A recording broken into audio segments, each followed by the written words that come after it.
Welcome to Studio 3 here at NBC Sports headquarters. I'm Josh Norris here with the rest of the Rotoworld football crew.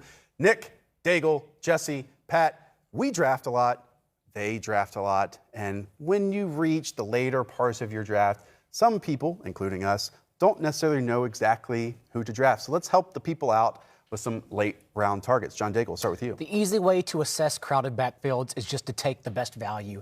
And among the Bears' backfield right now, it's certainly not David Montgomery, who's in a three-headed timeshare. It's not Trey Quinn, who's going to play a reduced role since he now has two backs around him that can catch the ball. It is Mike Davis, who is basically free. And Mike Davis is a guy who did it last year with Seattle. He outplayed a first-round running back. He handled over 100 carries last year, led that backfield in targets by a wide margin with 46. Like, this is a guy who can easily become that every down back if they allow him to run. Like, if he outplays Montgomery to start the season, like, this is legitimately, he's an every down back. It's tough because, you know, prior to the draft, I think we all would have been super excited about Mike Davis heading into the season. Right? And now, trading up for David Montgomery throws a wrench in that whole equation. We've at least seen Mike Davis do it last year with 146 touches in the Seahawks and in previous years do it as well and be a proven NFL back. The Bears had 5 total draft picks, and they traded up for David Montgomery. So that's a good point. Yeah. But we are talking about late round targets, and this is someone that most likely will have a 3-touch back. And I am with Daigle on the point that he's the best value. Like, Montgomery's going too early for my taste. Cohen's going too early for the volume he's going to see. So I like taking a shot at that spot. It's very much how, like, Matt Breida kind of falls to you in the late rounds because, like, he's a value in that backfield. Yeah. It's the same with Mike Davis. Mike Davis is getting overlooked just because with rookies, their ceiling is infinite because we haven't seen it just yet. Right. And we haven't seen Montgomery, so everyone's very high on him. Too high. So I just think Mike Davis right now is, like, the best bang for your buck. And he's going as running back 59, which is an incredible value, around pick 167. Nick Mincy, let's turn to you. Late rounds, it's all about lottery tickets for me, and no better lottery ticket at the quarterback spot in late rounds than Lamar Jackson. Top 5 quarterback after he took over last year. John Harbaugh said take the over on his rushing attempts that he was on pace for last year. Lamar Jackson's kind of scaling that back a little bit, but he's going to run the ball. We know that. Rushing output, passing output, combine those together. It's a fantasy goldmine right there at quarterback. No, you're absolutely right. He's going as quarterback 14. That's around pick 131. I am perfectly fine in a lot of my drafts, guys, to leave it with Lamar Jackson and no one else. Yes. Because I'm confident in Lamar Jackson around that, you know, maybe round 10, 11, 12 territory, if not a little bit later. And then if it goes downhill, if it goes sour, I always know I can play the matchups at the quarterback position because it's so deep this year. And most people only look at it for running backs, but Warren Sharp forecast the Ravens with the 4th easiest rushing schedule. That absolutely matters for Lamar Jackson.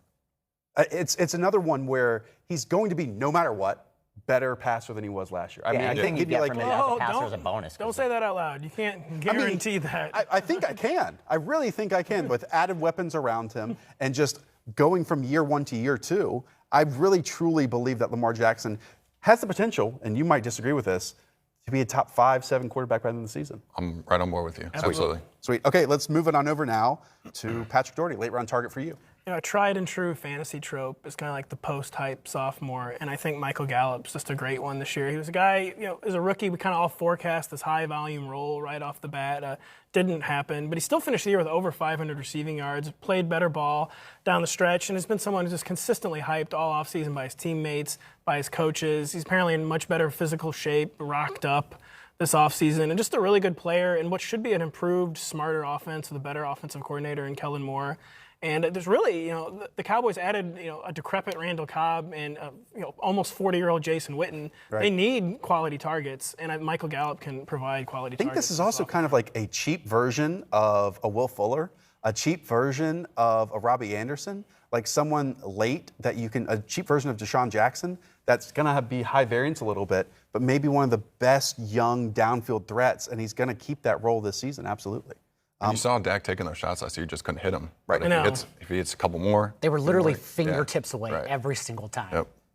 Jesse Panisco, let's move over to you. I think a guy who is kind of undervalued right now is Trey Quinn, who is going to slot in as the primary slot receiver for the Redskins after they let Jamison Crowder sign with the Jets in free agency.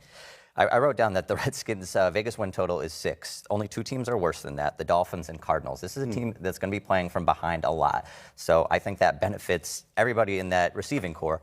And you look at that pass-catching core, though, And who do you really trust? We're hearing good things about Jordan Reed in training camp, but we know he's going to get hurt again at some point. Paul Richardson was a bust in year one of his 5-year free agent deal. Josh Doxson has not delivered on his first-round promise. I think there's a lot of opportunity for Trey Quinn. And one other thing I want to note is the quarterback situation.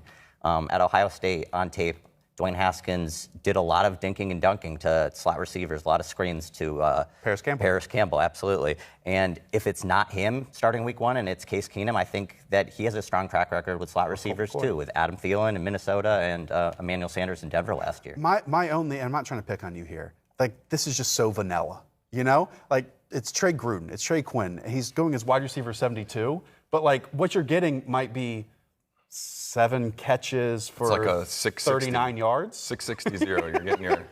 No, but I hear you. But in PPR formats, I think it could really, really benefit. It's something you grin and bear in PPR. But in standard formats, I'm sure you're not even trying to go here at all. No. Well, it's kind of like for running backs. You don't chase running backs on bad teams because of game script, and you kind of do the opposite for wide receivers on bad teams. You know they're going to be playing from behind, so it's another floor volume play. If you draft Trey Quinn, it's as a PPR grin and bear it kind of pick in a deeper league. His injury history is very concerning, but I guess it is somewhat confident that Jay Gruden did come out before even having seen him play and just say, "This is our slot guy. This man right here. No one else touches the slot." Signed adoption papers, changed his last name. I'm going to close this video out with a Bills wide receiver. That might be a surprise. We can edit this out after. So. But John Brown is going as wide receiver 54. And to me, that's absolutely bananas. And for long stretches of this offseason, he's been tied to Robert Foster. The only thing we know from really Bills camp, or one of the few things, is that he is running as Josh Allen's #1 deep threat wide receiver. And Robert Foster is completely on the second team. 28% of Josh Allen's passes last year were 15-plus yards down the field. Where does John Brown win on the football field?